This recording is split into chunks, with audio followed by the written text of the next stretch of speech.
Hey everyone, I'm Rod Roddenberry, and you're listening to Trek FM.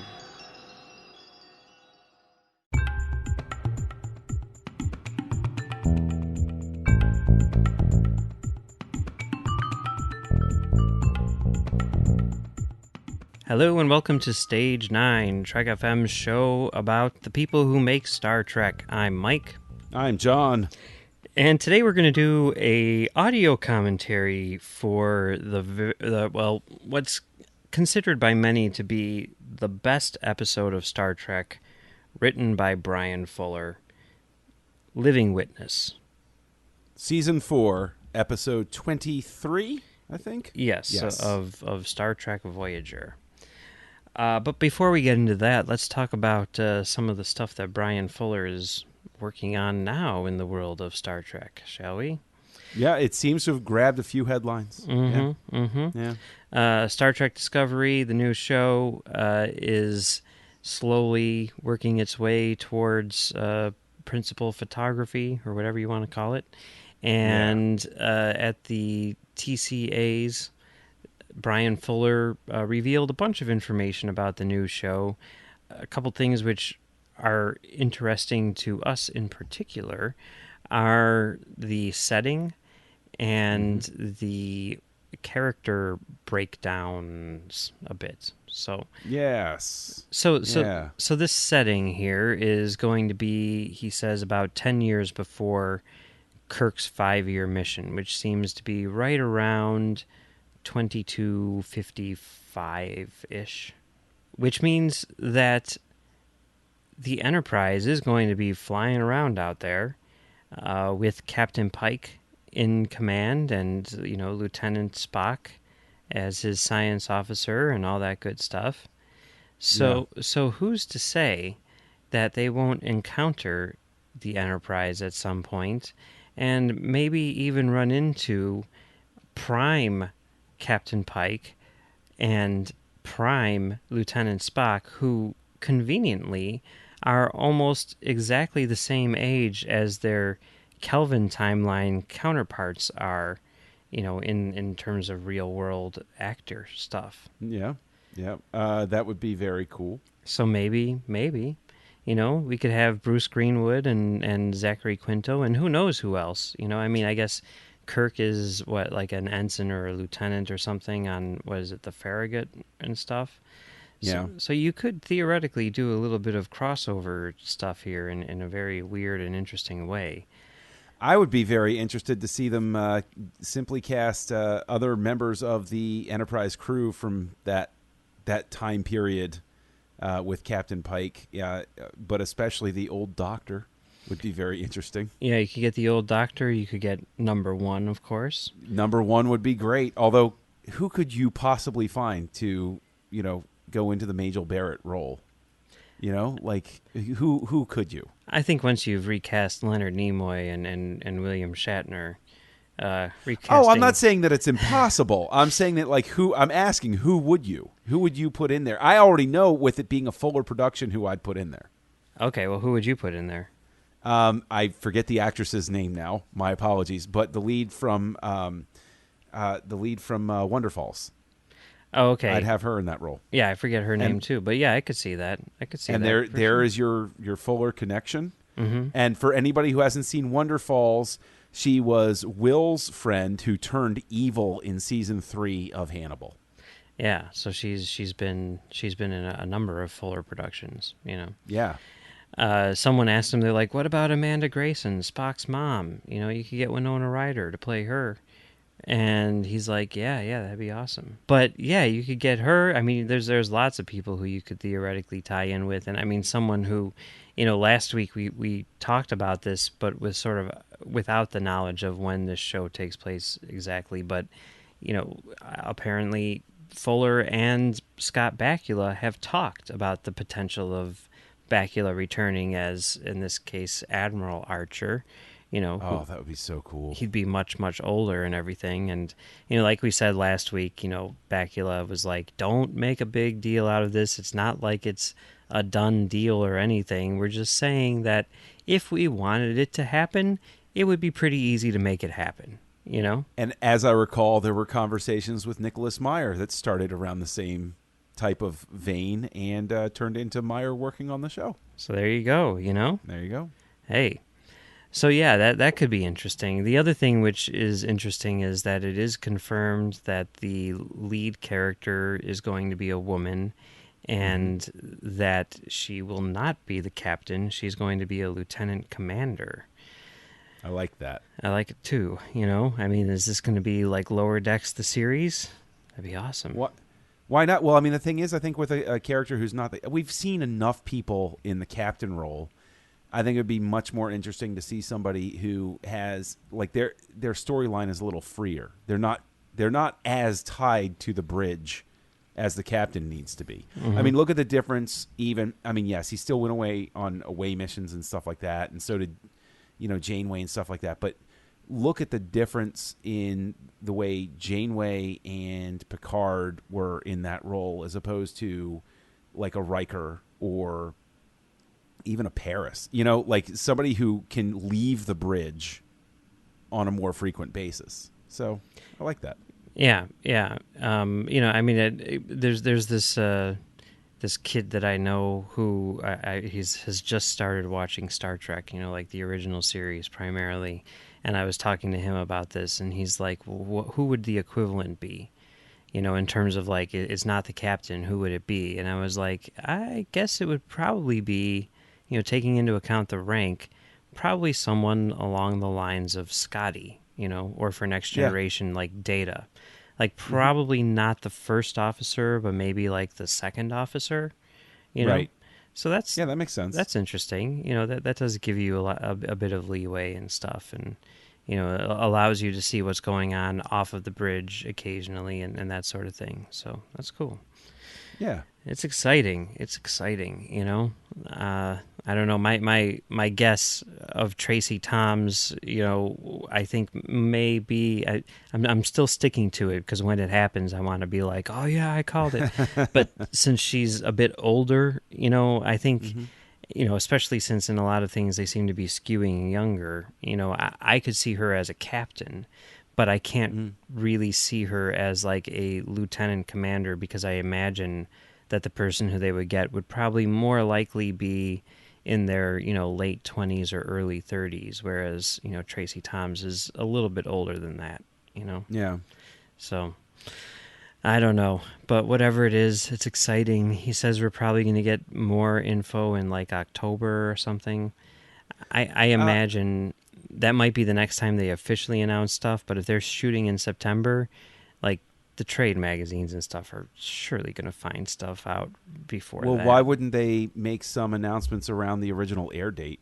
That would make sense, or maybe they're going to wait. And Happy 50th anniversary. Here's your new cast. Yeah, that'd be great, Maybe they'll do it the week before at the convention in New York, Yeah. Who knows? But it's exciting, for sure. For sure. I definitely think it's exciting. And did you see the makeup test that he tweeted out, the picture of it? Yeah. With the do you antennae. think that's an unpainted Andorian, or do you think it's a new race? First thought that came to my mind was Andorian, because he also seems to have applied a filter to it when he put out the picture. And, Andorian would be great, but Andorian would also kind of be like, oh, well, okay, we've seen them before. Like, he's promising a lot of, he said there are going to be a lot more aliens and, some weirder aliens on this set than, previous episodes have had. Like, he's going to take advantage of the production value and the ability to actually have alien species scattered throughout the Federation. So, one thing that we do know for sure is one of the people who's going to be working on the visual effects on this show is a guy named William Powloski, who is a visual effects producer / supervisor who has been working in the industry for a very long time, since, the 90s at least, but in recent years, he's become a visual effects producer in television, having worked on a lot of high-profile shows, including Pushing Daisies for Bryan Fuller, Weeds, Better Call Saul, the new X-Files revival, and Breaking Bad, which he was nominated for an Emmy for the season 4 finale Face Off, which is an awesome episode. Isn't it just? Yeah. It is, and it has some pretty interesting visual effects in there as well. So yeah, he's working on the show, and I mean, it makes sense since he's obviously got the Fuller connection with Pushing Daisies and everything like that. So that's pretty exciting. One of the things which is kind of interesting is if you look at his Twitter feed, about a week ago, he started posting links to job postings for various positions on the visual effects staff for the new show. So if you're a visual effects guy or girl and you have a desire to work on the new Star Trek show, check out William Powloski's Twitter feed, and and we'll be your agents. Yeah, Stage 9 will be your agents. Yeah, you'll have to come on to the show to talk to us. Once all is said and done. But yeah. Yeah, think about that. We'll be your agents, and you don't even have to pay us. You just have to come on the show and give us the skinny on how things work. Yep. It's a pretty sweet deal, Mike. It is. I think so. All right. Well, should we move on to our feature for today? Let's do it. All right. So we're going to do an audio commentary for an episode of Star Trek Voyager, Living Witness, Season 4, Episode 23. We haven't done any of these yet on this show. I think we've both done a lot of them independently. I've done something like 500 of them. But yeah, this is an episode of Voyager which was co-written by Bryan Fuller, Joe Menosky, and Brannon Braga. And if you look at the IMDb user ratings, this is the highest rated episode that was written by Bryan Fuller. So we thought, oh, that's cool. Let's take a look at this episode and see what the best of Bryan Fuller Trek up till now looks like. And also, collaboration with Joe Menosky, who is working on the new show. Yep. And, throw a little Brannon Braga in there, because why not? And you get Living Witness. Yes. So, we're paused at 0 on the counter, whether you're watching it on DVD or Netflix or wherever. And we're going to give a countdown and start up the episode at 0 on the count of 3. If you're not watching the episode now, that's okay. You'll still be able to follow along. But if you are watching the episode, good for you. So, if you're ready, John. I am ready, Mike. All right. We'll start this up in 3, 2, 1, start. And there we go. Captain Janeway? What? Violence. Force must be applied. What? So that's not the Janeway I know. This is a pretty good cold open, because it's like, what's going on? Why is her, undershirt black instead of gray? Why is she wearing black leather gloves? And, I think in a lot of ways, since I think maybe practically speaking wasn't like a good way to get them into the mirror universe, this sort of acts as their default mirror universe episode, right? No, I agree.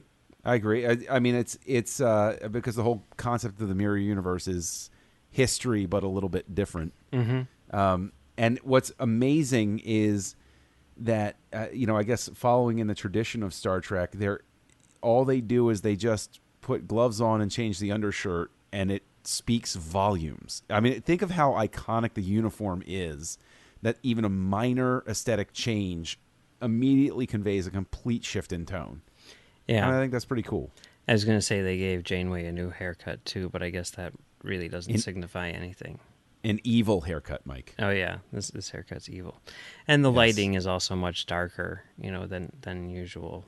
That is a question that I have, though. Why is it always darker on evil ships? One would think that if they're up to no good, nefarious deeds, if you will, that they would want things brightly lit, because usually betrayal and people you can't trust are on evil ships. So why wouldn't you have it a little more brightly lit so nobody can pop out and surprise you?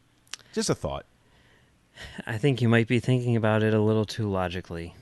Okay, fair enough. That's right. We are on a Voyager obviously ruled by emotion, and not good emotions either, because we have armed people on the bridge, which is definitely not what we're used to seeing. Yeah. So, yeah, we're thrown into this situation. We don't know what's going on, but it is rather interesting to see this from this perspective, because I think that, one of the things which really works about this episode is that it really is self-contained in a sense, in that there isn't anything where they pull the rug out from underneath us and reset anything. Like we are seeing a simulation that takes place, on a planet 700 years in the future, after Voyager has been long gone. I mean, this is like, chronologically speaking, the last episode of Voyager, the last episode of Star Trek, Nothing comes after this in any iteration of Star Trek. And yet they never go back to, regular Voyager and see, oh yeah, well, here we are, on our way. It's like we get the information about what happened at this particular moment in Voyager's history, but we get it from a different perspective. And I think that's really, really cool. Now, what's really interesting is the fact that, and this seems a throwaway, but, with this, when they've frozen everything and you find out that it's a history exhibit that people are watching, a simulation, and the guy does have the throwaway line where, he describes Voyager as the most powerful ship of its time. And if you think about it, I suppose you could have the debate about the Defiant, but Voyager was a pretty powerful ship. So it's interesting how, I think that's your first cue that this version of history, if you will, that we're watching is based on fact, but skewed. It's a different way of presenting the truth. Yeah, well, I mean, I think the other thing that you need to think about with that line is it seems to be a place in the Delta Quadrant, right? And we see the Voyager with all the extra doodads on it and everything, and to them it is the most powerful ship of its time, right? It's got to be, even in its current form. Well, okay, before I'm sorry, I hate doing this, but we were watching the opening credit sequence right now. Yes. This is unparalleled in terms of opening credit sequences for Star Trek shows, in particular, but it's right up there at the top of the list of my favorite opening title sequences in television history. The music, the visuals, everything about this.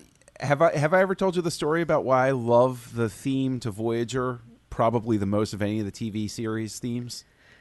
Even though where my the theme to Enterprise is pretty great. I think you did, but tell it to me again. Well, the short version of the story is that when my first daughter was born, I would take the afternoons off, and they had this on syndication, and I would put her down, and she would fall asleep and take her afternoon nap while the Voyager credits were going. And this was as guaranteed to put her to sleep as another story from my past, as watching Star Trek V was for me during a difficult time in my life. So Star Trek has a long history of putting the Mills family at rest.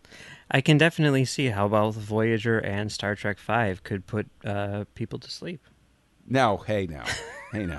Star Trek V, because it's a comforting masterwork. But back into the episode, we immediately jump in, yes. And we're back at the simulation, the museum. Yes, we are. And, there's a lot of, backstory here, which is interesting, especially since what we're being told is not accurate. And we really don't know how much of it is real or how much of it is made up, because we have no real touchstone, aside from the Voyager stuff. So when they're talking about their own culture, it's very, ambiguous as to what the truth is. Now, here's a question for you. Season 4 it's fairly deep into the run. Yeah. Mirror happened much earlier, comparatively speaking, with the original series. could they pull off an episode like this, either in today's environment or even at the time that Voyager was airing? Do you think that they can pull this off earlier in the story arc for Voyager? Does this only work when Voyager has been this established in the timeline?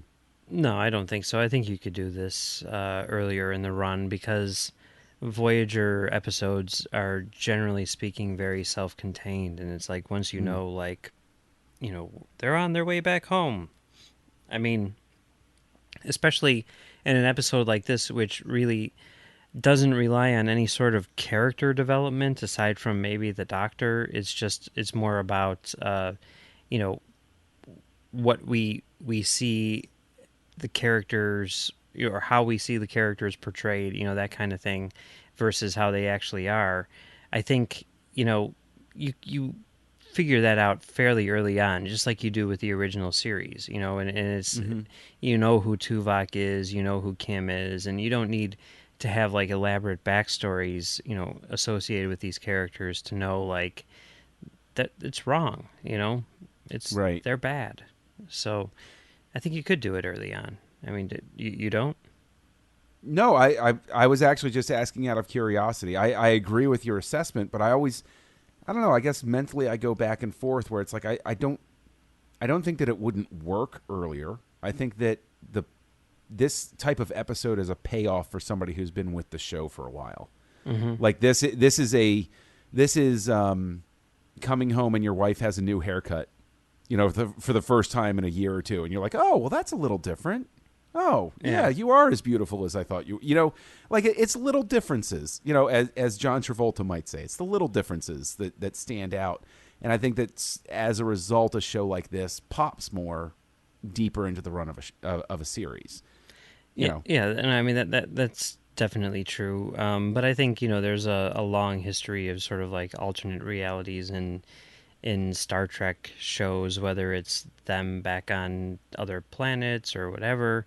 So, I mean, you know, like I just watched, the other day I watched an episode of Voyager where the whole thing was like Harry Kim on Earth, you know, and it was like an alternate reality where like something got messed up with the timeline and, you know, Harry Kim didn't get on the Voyager and neither did Tom Paris. And it's like, it was intended to be a first season episode, I believe, but you know, it aired during season 2, but like it didn't, you know, it wasn't confusing or anything to an early viewer.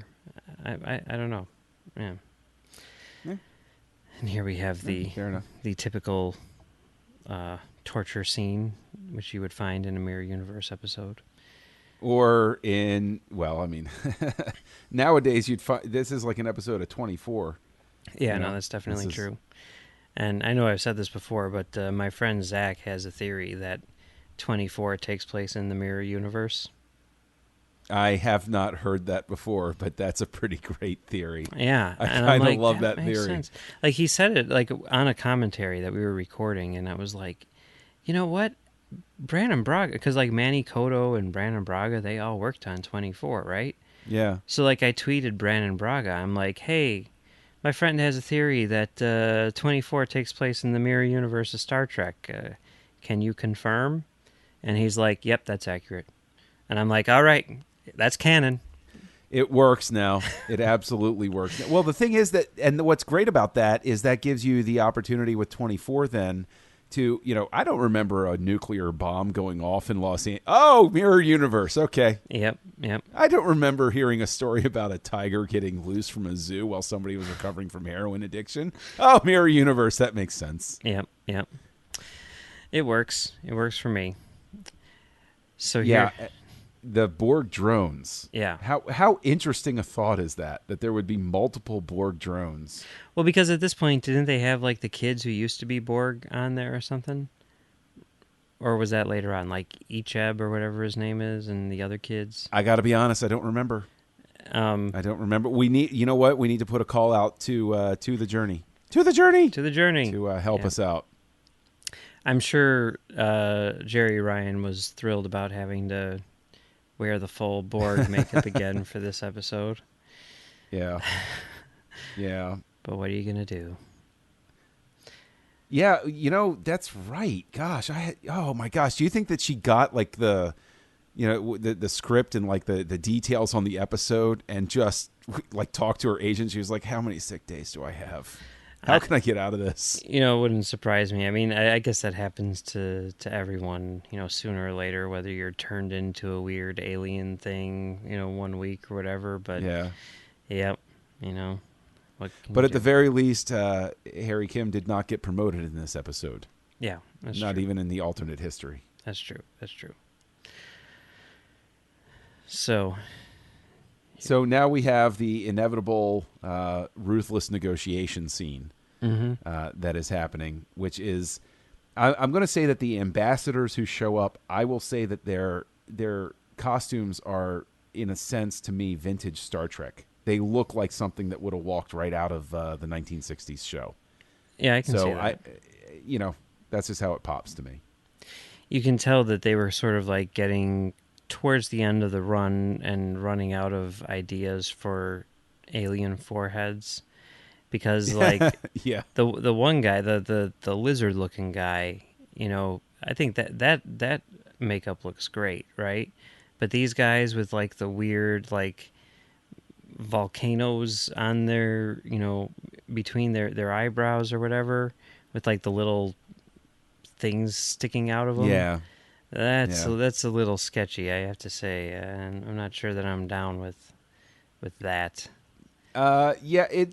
It's definitely, though, the in the great tradition of Star Trek, always feeling that an altered brow ridge was enough. Mm-hmm. Like, I mean, why not move away from the brow ridge or maybe supplement it with like some protruding cheekbones or something? Just a little something extra. Yeah, or even get rid of their eyebrows. Why do they have to have eyebrows? I wonder, I mean, I'm sure that it had something to do with production schedules, right? Because, I mean, you got to make up all these people on the day. So I'm wondering if there's something about foreheads, which was just easier to do than cheekbones or something, Yeah, I get. Well, I mean, yeah, I mean, you can. I don't know anything about makeup art, and so anything that I would say would seem dismissive or thinking that it was easier than imagined. But probably that region of the face doesn't move as much as like because like when you're talking, your jaw and your cheeks are kind of constantly moving. Yeah. So you don't want to put anything that's going to interfere with the actor's voice, or that might fall off easy. I don't know. Yeah, that's true. Maybe not. That could be it. But still, why not? Even the chin. Do the chin. Chin could do fine. All right. Anyway, yes. So now we're back again into the museum, where the curator is giving us more of the story. Now, with this, usually with the sort of like the mirror universe stuff, they leave you in that situation. I think what really sticks out about this episode, what I think makes it unique and also very not just watchable but rewatchable, is the fact that it pulls out and keeps reestablishing that what you're watching is a museum piece, is artifice. Like, it doesn't do what past mirror universe episodes did, which was sort of like leave you immersed in it. Right. It makes it very plain that it's approaching this as a non-real thing. It's not trying to pull the wool over your eyes in any way or say that this is an alternate timeline. Right. Yeah, and it's also not saying like, let me tell you a story, and then just sort of like using this as like a bookend to take you into this. It's very much playing with sort of the idea of storytelling, and saying like, okay, here's what one person is saying, here's what someone else is saying. I do question this museum leaving all of these, ancient artifacts just on like a coffee table, or you can just like pick them up and be like, yeah, because, I mean, you look at, let's just say, displays in, like a movie theater, like they got those giant cardboard displays, right? Mm-hmm. It's like once, one kid's movie is shown, right? If you go into the movie theater after that showing, like that display is trashed, right? I mean, Yep. so like I can only imagine, like one kid comes by, "What's this, mommy?" and and it's like, "No, that was the priceless artifact from 700 years ago." Well, perhaps they come from more respectful cultures, Mike. Maybe that's the difference. Well, than the movie-going audience. Maybe these people paid to be indoors, and they, it was such an expensive ticket they don't want to risk getting kicked out. I mean, I think as we're seeing here, that may not necessarily be the case, right? Yeah, correct. I agree. I don't have a good answer for that. Like, I would love to come up with a good reason why you would leave something because I worked for a brief time, actually in historical preservation library, and there are such weird strictures and rules about what you can touch and interact, even if you're on staff there, that I think you actually raise a really good point. Why wouldn't it at least have glass over it? Some sort of something, like a sneeze guard even. Yeah, I mean, I'm guessing that if someone were to come onto this set, like in real life, they would take greater precautions with, letting people touch these props, these resin props, than these people do with their priceless artifacts. But yeah. What can you do? I do like, with that scene, we're starting to see it here. This episode is definitely not a case of, something which I think a lot of episodes do as a way of, I guess, shorthand in terms of like presenting conflicts between, races that we've never seen before, where it's like, these guys are blaming these guys, but in reality, it's the first guys who did the thing, and because they're the real bad guys. Like this one, I mean, there's that to it, but there's a lot of like sort of like complexity to their relationship with each other, and that, neither of them are all good or all bad. They both have done, admirable things, and they both have done terrible things.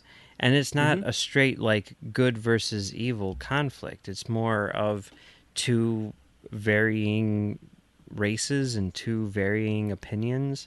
And it's not really about who's right or who's wrong. It's more about finding a place where they can, meet in the middle, which is, ultimately what happens in this episode. Spoilers.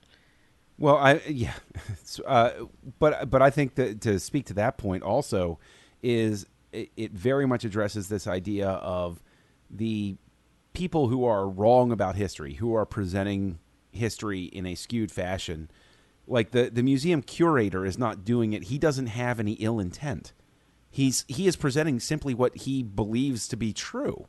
And I think it also shows a great lesson where, when confronted with things being wrong, his first reaction is to say, no. That's not what I've known my whole life. Like, I think that's a very normal, and yes, I know they're all aliens and it's blah, blah, blah, but like, it's a very normal human reaction when your whole worldview is challenged to respond with it as, whoa, hey, let's slow down here. I'm not so sure you're right about that. Like, it's a completely, like, your first reaction in any situation like that, your mind is going to try to protect itself and say, no, what I understand to be true is true, and I do not wish it to be violated, because if it is, then everything comes crumbling down. So, it's, I think what is the greatest part about the episode is that it treats that stuff, as you said, so delicately, and with respect to the fact that it's more complex than,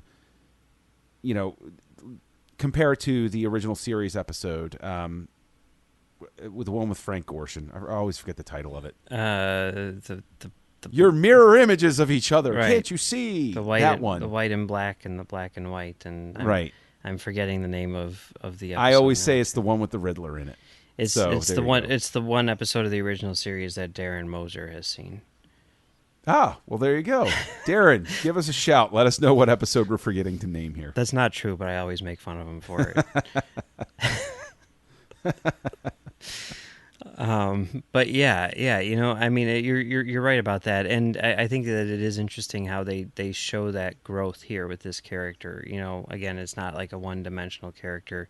Here, he is completely resistant to the idea, and you think that, the conflict in this episode, especially since the Doctor is the one real character, who's a regular who we're seeing. Like, he's going to need to convince this guy of his point of view, and the guy's not going to be listening, and how is the Doctor going to do that when in reality, even though that's how it starts, it's once the guy shuts him up by turning him off and starts thinking about it on his own, he basically comes to the conclusion himself, or at least makes the decision to listen to what the Doctor has to say, because it really doesn't do any good to just shut up the person who you think is going to shatter that worldview. Listen to them and see whether or not your worldview stands up to the challenge, to the test. Because maybe it won't. Well, yeah, it's the whole idea of the Athenian Forum. Everybody gets a voice, but you have to let everybody speak. Yeah. In order to do exactly what you're saying. But I do want to say that I'm glad you mentioned, the Doctor is the one character we see as themselves, in this episode. And, what a fascinating concept of being Rip Van Winkle, 700 years later, how everybody's gone. And not only is everybody gone, you're not even anywhere close to where you're supposed to be. Like it's 7 centuries later, and you're on an alien planet. Like, that's got to be crazy. But I think that Picardo's performance is really good in this episode. Like, it really, he is a great actor. I don't think that is breaking news to anybody. But this is one of those episodes where he's really given a chance to shine, and he comes through in spades. Yeah, the Doctor episodes tend to be some of the best episodes of Voyager, and I think a lot of that has to do with the nature of the character, but I think more of that has to do with his performance, his performances. He is really solid for sure. Now, we're at the point in the episode, if you're not watching along, where Janeway has done the classic bad captain thing and, fired the gun to get the attention of the crew members who are fighting. But she shoots, and you see the display, get damaged and turn off. Another question about evil people ships. Like, are their tech crews just insanely good? Because, it's like, boot, geez, they shot it again. Okay, get the display up there. Or do you think that that's like almost like a dummy display? Like the real computer is like hidden off in the corner. They're like, we know she's going to shoot. Let's give her a big target to shoot so she doesn't shoot anything sensitive. Well, I think that, looking at it, I think that she very strategically shot right above the display so as not to destroy it itself, right? But once everybody was onto that trick, I mean, like, they would all know, hey, wait a minute, she's not actually damaging displays. Maybe she, or, I don't know. I'm probably thinking about evil ships too much. Maybe she's just trying to make a loud noise, It's like firing a gun up in the air, but she doesn't want to fire it above her because, Would it go through the deck? I mean, it didn't go through the wall. Yeah, But I would imagine, what if it went through the deck and, like, some crewman was just, like, walking around, all of a sudden a phaser beam comes up and hits them? Another problem with evil ships. I imagine that the phasers do not go through the decks because, like, You always see that problem in, you see it in movies today where it's like, don't fire a gun in this airplane because, it'll decompress the cabin, But they never seem to worry about that on starships, and everyone is carrying guns all the time, and they're just firing them all willy-nilly, unless... Structural integrity fields, Mike. Right. So, I think... I was even just watching an episode, I think it was The Adversary from Deep Space Nine, where they're like, we're going to do like a wide dispersal pattern, but it's going to be enough to stun the changeling, but not enough to damage the structural integrity of the whatever. So I think that they probably don't really harm the ship, at least not to the point of putting a hole through the hull. You know what I mean? Yeah, I hear you. Now, here's a question, though. Speaking of the weaponry, it's interesting to me when the ambassadors get shot in this episode that the gun seems to be like a slow acting kill. It's not like a shot fall over, like they suffer for a little bit. And to me, that's sort of evocative of Star Trek 3 when Krug shoots the crew member who disobeys him, and it's a slow death for him. Well, I think probably, what we're seeing here is, they didn't know exactly how these phasers worked, and someone had to program this, just like someone had to direct and act this actual episode out in the real world. So I could see it being a case of just like Tim Russ, for example, who was the director on this episode, decided to play it in a certain way for dramatic effect. Whoever the hologram programmer was at the museum did the same thing, the Tim Russ of this planet. Yeah. I think I love the line revisionist history. It's such a comfort. Yeah. It's such a brilliant, there are so many brilliant lines like that throughout this episode that are just amazing. And it like, how could you possibly challenge like a hologram? This is even more reliable than Spock. I'm a Vulcan, I never lie. But then he's like, it's not really. He does the Obi-Wan Kenobi thing with the whole concept of lying constantly. Whereas a computer program, the Doctor, he really is incapable of lying to you, isn't he? Or is he? I mean, once something achieves a certain level of artificial intelligence, wouldn't it be able to lie, at least in the sense of trying to preserve itself? Well, I think that's one of the things that he sort of realizes here. He's like, why would a program which is, created to be a doctor have, any reason to lie? Like, why would he be programmed to lie? That doesn't seem to benefit, anything when you start thinking about, this person, this artificial person. So even though maybe they have, holograms which would lie, this one doesn't. Why would a hologram designed for medical purposes be programmed to lie so readily? There you go. So, yeah. And, he probably doesn't even know that the Doctor has, reached a certain level of sentience or whatever by this point on the show.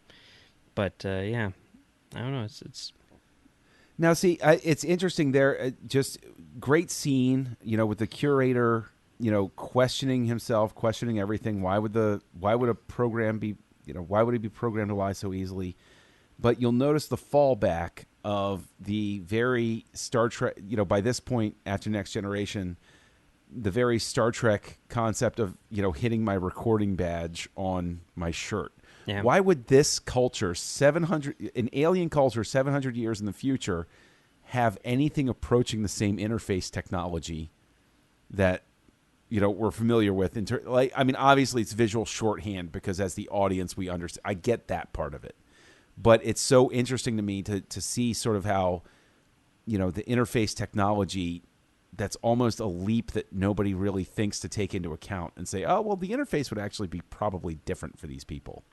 Yeah, you would think that they would use something else. I could definitely see that being something which lasts another 700 years. We're just now starting to develop wearables, and I'm sure, hey, we just got a working communicator, so, like a Bluetooth, flip phone communicator thing.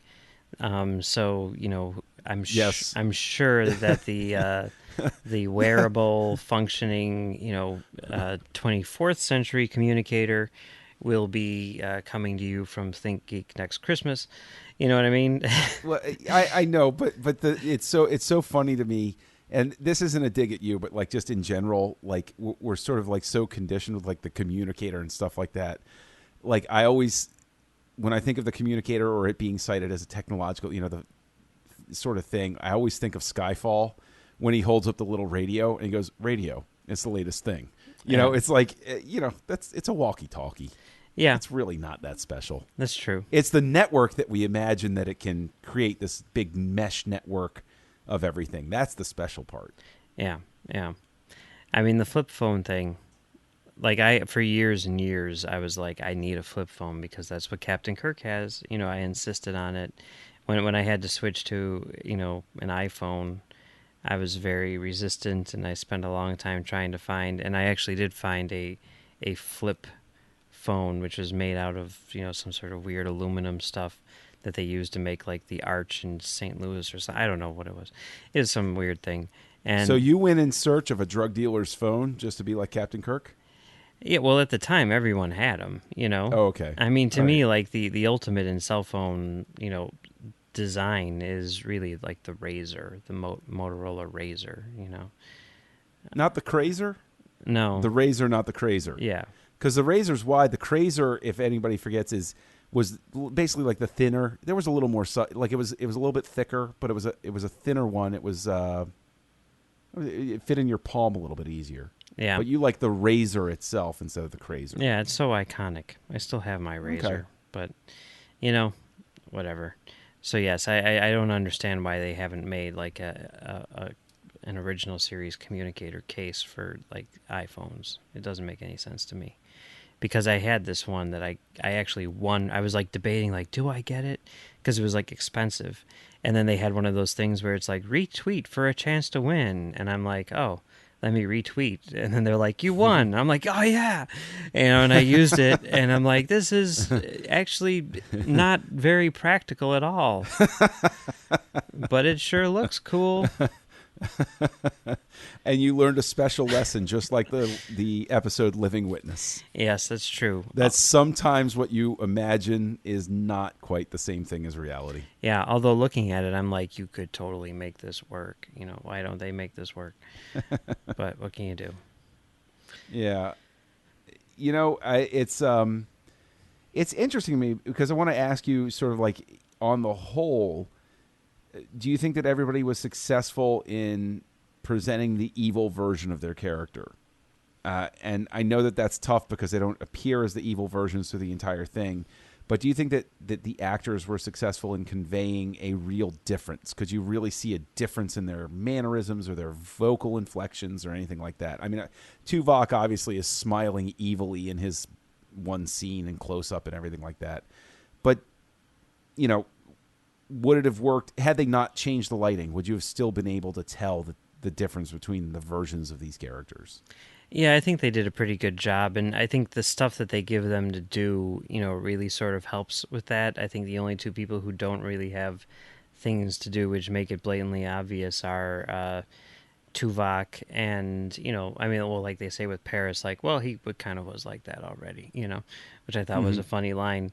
Yeah. You know, it was weird because, like, you know, rewatching this again today, every time Tuvok would do something, I'd be like, oh, that's such an actorly choice.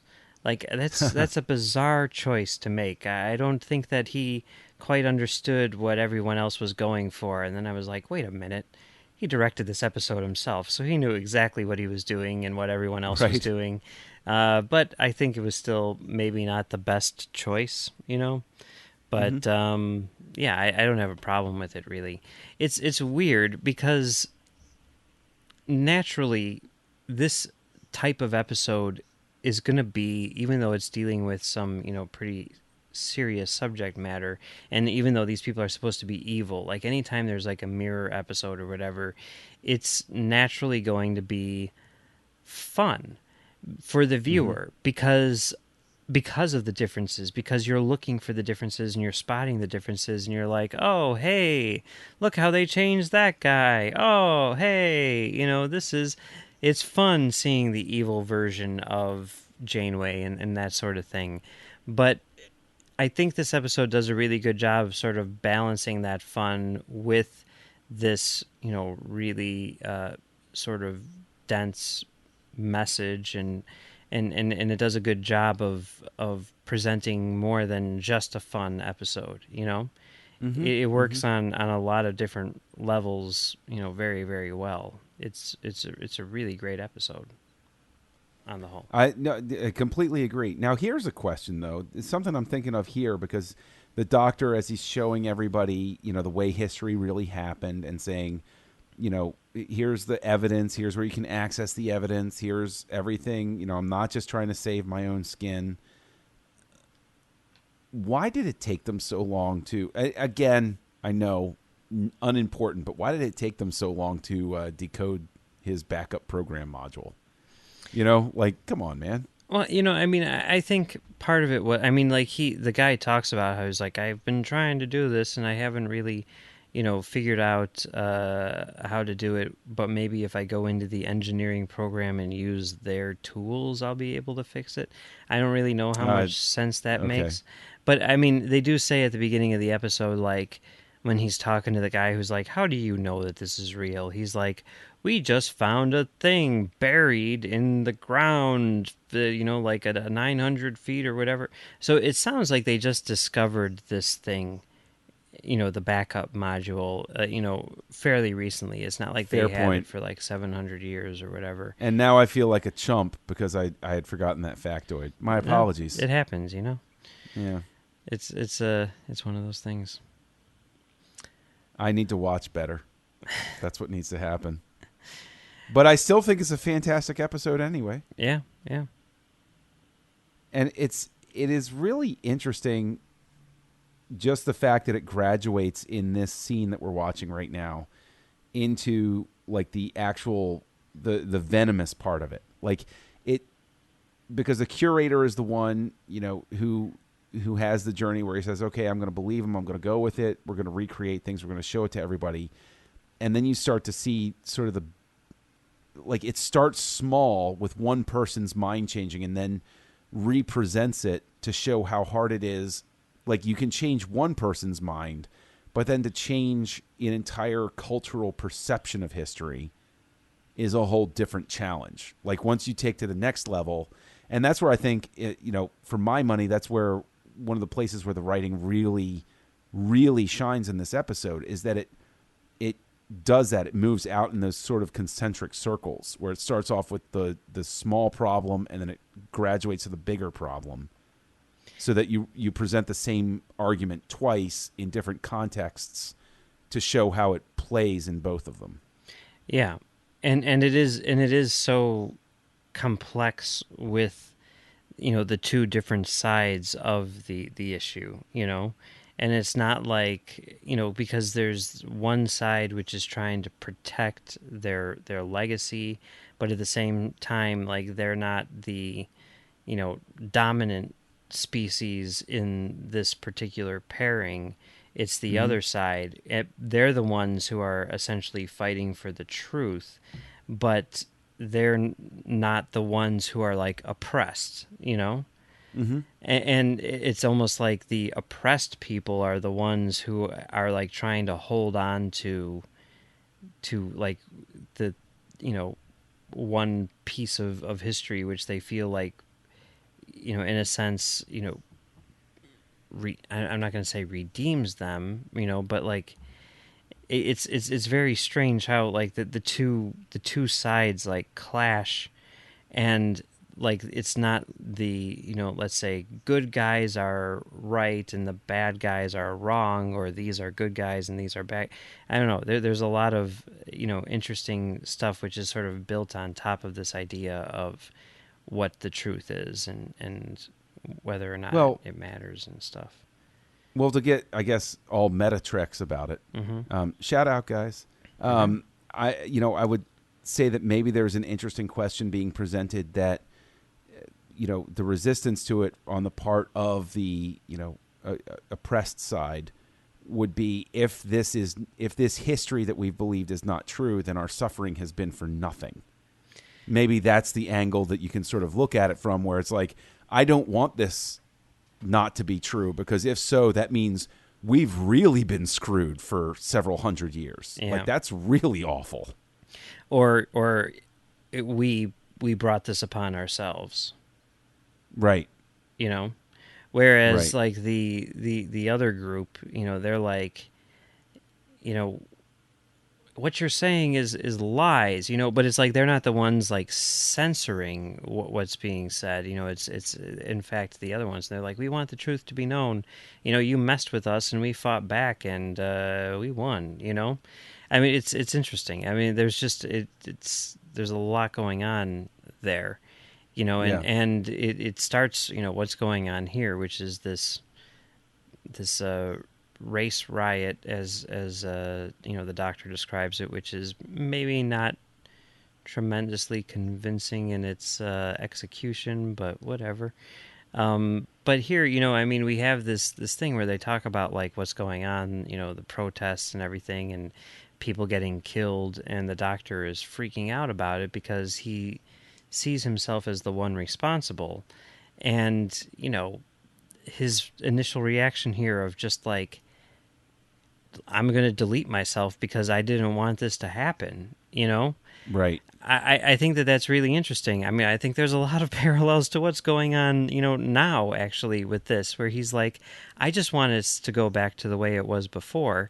And, it's the other guy who's like, no, we need to make sure that people know the truth so that this kind of crap doesn't continue to happen, because just ignoring it is not going to make it go away, Right. But if we confront it head on and we say, hey, this is what happened, we need to think about what we feel to be the truth or whatever, and maybe reevaluate the way that the world is, then maybe we can actually create change. And it's not going to be pretty. It's going to be very messy, but in the end, it'll be better. We will have a better world. And I think that's really interesting.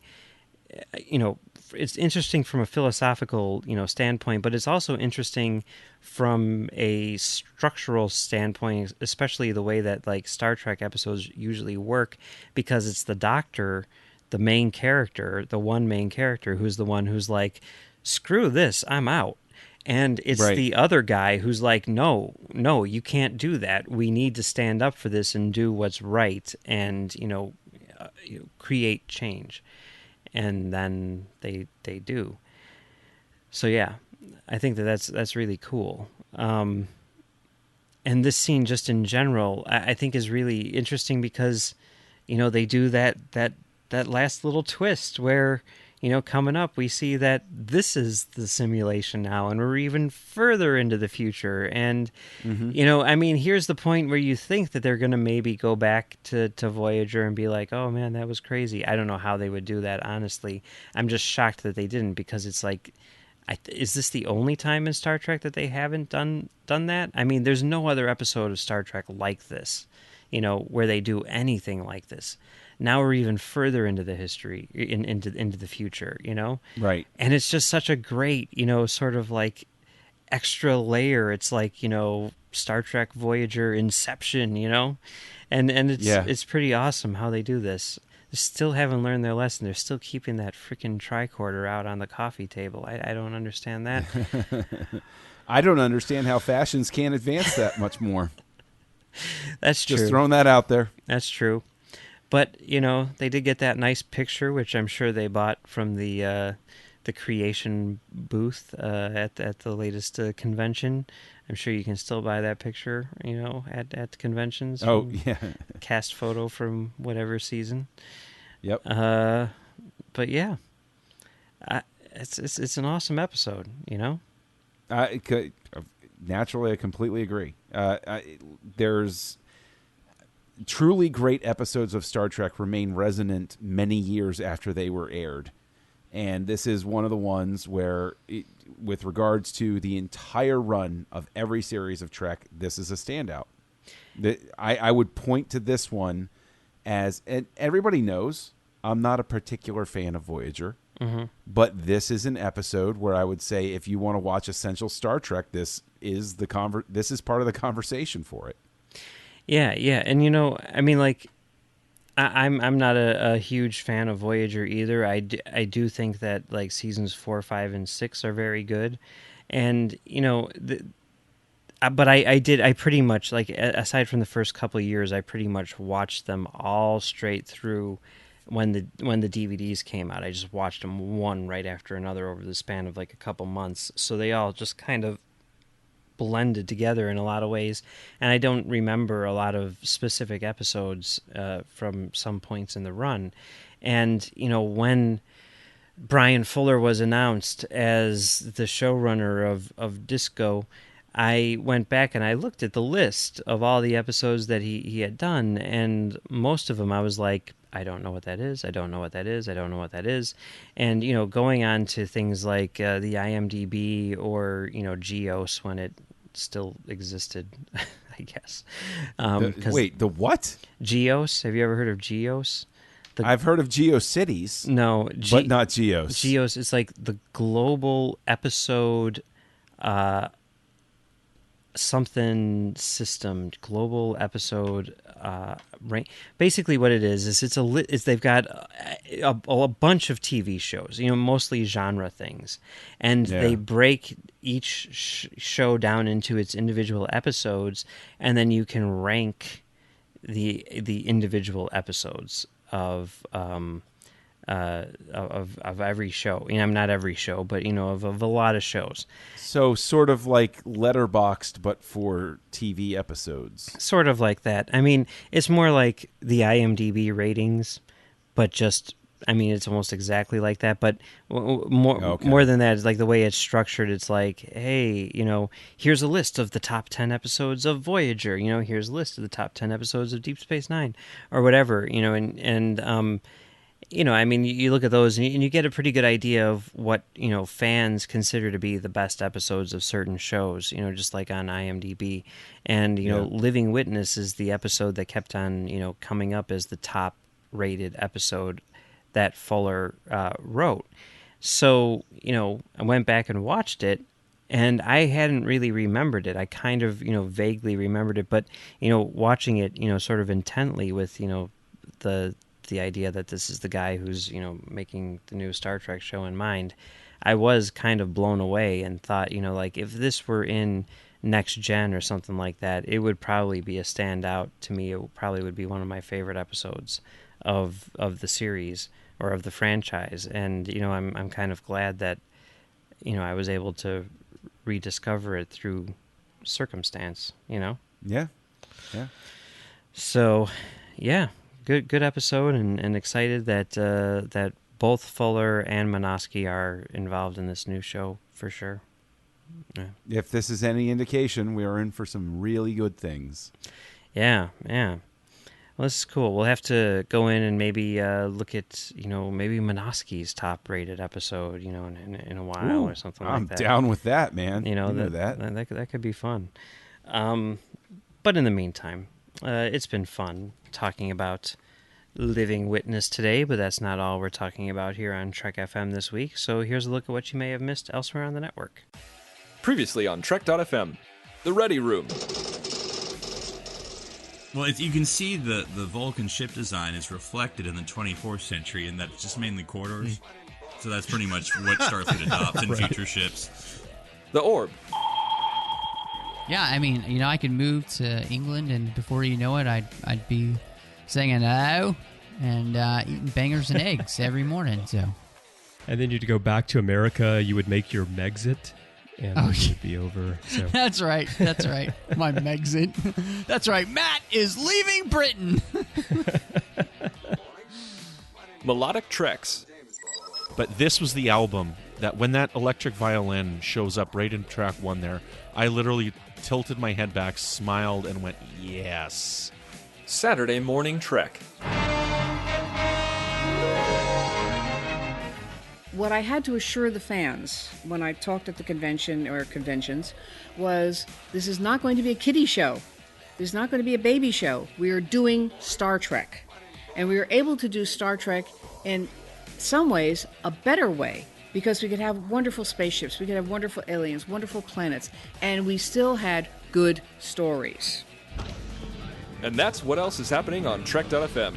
Check out these shows and find out what we're talking about in your favorite corner of the Star Trek universe and beyond. See, we should change that script now to say, check out these shows and discover what we're talking about in your favorite corner of the Star Trek universe. You've got to do it. All right. You've got to do it. It's done. It's done right there. We just did it. Yes. On the air.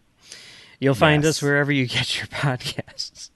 If you're an Apple user, be sure to hit the subscribe button. That helps us out greatly and makes it easier for other listeners to find the show as they search iTunes. If you're not an Apple user, we've got you covered as well. You'll find our shows on Stitcher, TuneIn, SoundCloud, Windows Phone, and of course you can stream and download the MP3 file from our website and grab the RSS link as well. Before we go, we need to thank our associate producers, Jeff Sutter and Chris Stenftenagel, for their support of Stage 9. Thank you guys very much. We couldn't do it without you. If you want to be like Chris and Jeff, you can become a patron of the network on patreon.com/trekfm. If you go to patreon.com/trekfm, that's patreon.com/trekfm, you can find our current goals and different milestone contribution levels, along with all the great perks we have for you. These perks include early access to content, exclusive content, producer credits, seats on our content development team, and more. We really appreciate any support you can give us and hope you'll join the team. Again, you'll find all the details at patreon.com/trekfm. Another way that you can help us out is to leave us a review on iTunes, and we're actually having a contest going on right now through the end of the month. August 31st will be the cutoff date, let's say midnight Central Time, because that's where I am. You're in Eastern, but this way the people in Central Time. Our time moves too quickly for most. Yeah. So I would say Central Time is a good compromise. Okay.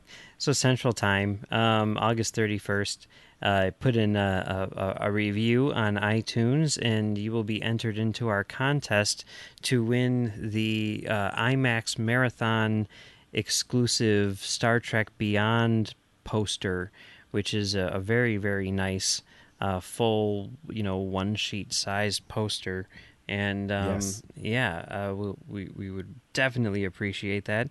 And we have another review this week, don't we? We do have another review from Sonic J-Ro 5 that says, "Great podcast." It's 5 stars, so thank you very much. Deeply appreciated. And they said, "Another great Trek FM podcast. Mike and John give us wonderful info and insights into the people that make Star Trek." Thank you very much for the review. We appreciate it very much. Not just that people are listening, but that they're saying such kind things about the show. We really appreciate that. Thank you. Yes, thank you very much. If you want to contact us in some other way other than iTunes, you can find the network on Twitter at TrekFM, or you can find the network on Facebook at facebook.com/TrekFM. Facebook is also where you'll find the Babel Conference. Just type the Babel Conference, that's Babel, into the search field on Facebook, or go to our website at trek.fm and click the discussion tab on the menu bar. Let us know what your favorite Bryan Fuller episode of Star Trek is. I'm curious to see what Voyager fans especially consider to be his finest work. John, where can people find you on the internet? Castle Junkie, mainly on Twitter. And you can find me on Aggressive Negotiations, a Star Wars podcast with Trek FM's own Matthew Rushing, and on Words with Nerds with my pal Craig. Where can they find you, Mike? You can find me right here on Trek FM, producing From There to Here, which is Trek FM's daily rewatch of Star Trek. And is a finalist for an award. For the Parsec Awards, yes. For the Parsec Awards. Well-deserved. I think everybody should take a moment to give Mike a round of applause for that show, which is a great deal of fun to listen to. And if you haven't started yet, there's still time. Yeah, there is for sure. Well, I mean, thank you for that, but also thank you to you and everyone else on the network who has helped out with it. I counted just in the eligibility period, just in the first 121 episodes, which is what we were nominated for, there were 21 people who helped with this show. So, wow. It's by no means, just me. And I thank everyone on Trek FM and everyone out there who listens to it, because that's if you weren't listening to it, I'd be like, all right, let's not do this anymore. Because it's a lot of work. Yeah, so you can find me doing that show. You can also find me on Twitter at Mumbles3K. All right. Well, that pretty much wraps up Living Witness. Now, next week, John, you're going to be taking a much-needed vacation. I'm going to Risa to go sit on the beach and play my flute. Yes, as all great bald captains do. Okay, don't forget your horgon. I can't believe I actually knew what that was called. Because when I was at Vegas, there was a guy, like literally, I was like, what is this guy doing? Because it was a bald guy who was wearing a Speedo and an open robe. And he was just walking around the bar. And I'm like, I wonder what his deal is. And then I saw that he had a horgon. And I'm like, I get it. There you go. I'm like, look, he has his thing. And he comes up to me. He's like, yes, are you looking for love or whatever? And I'm like, I'm good for now, but I'll let you know. Thank you. Maybe in another couple of drinks. Thank you for the offer. Yeah. Yes, don't forget your horgon. So I think that's what it's called. Anyway. I just like hearing you say the word. Regardless, I will be back next week with someone, I'm not exactly sure who, we'll find out, to talk about a new movie written by a Star Trek actor, Hell or High Water, which also stars Chris Pine, and we're going to be talking about that and the first movie in this American Frontier trilogy, as they're calling it, Sicario. So come back next week, and we're going to be talking about Taylor Sheridan's Sicario and Hell or High Water.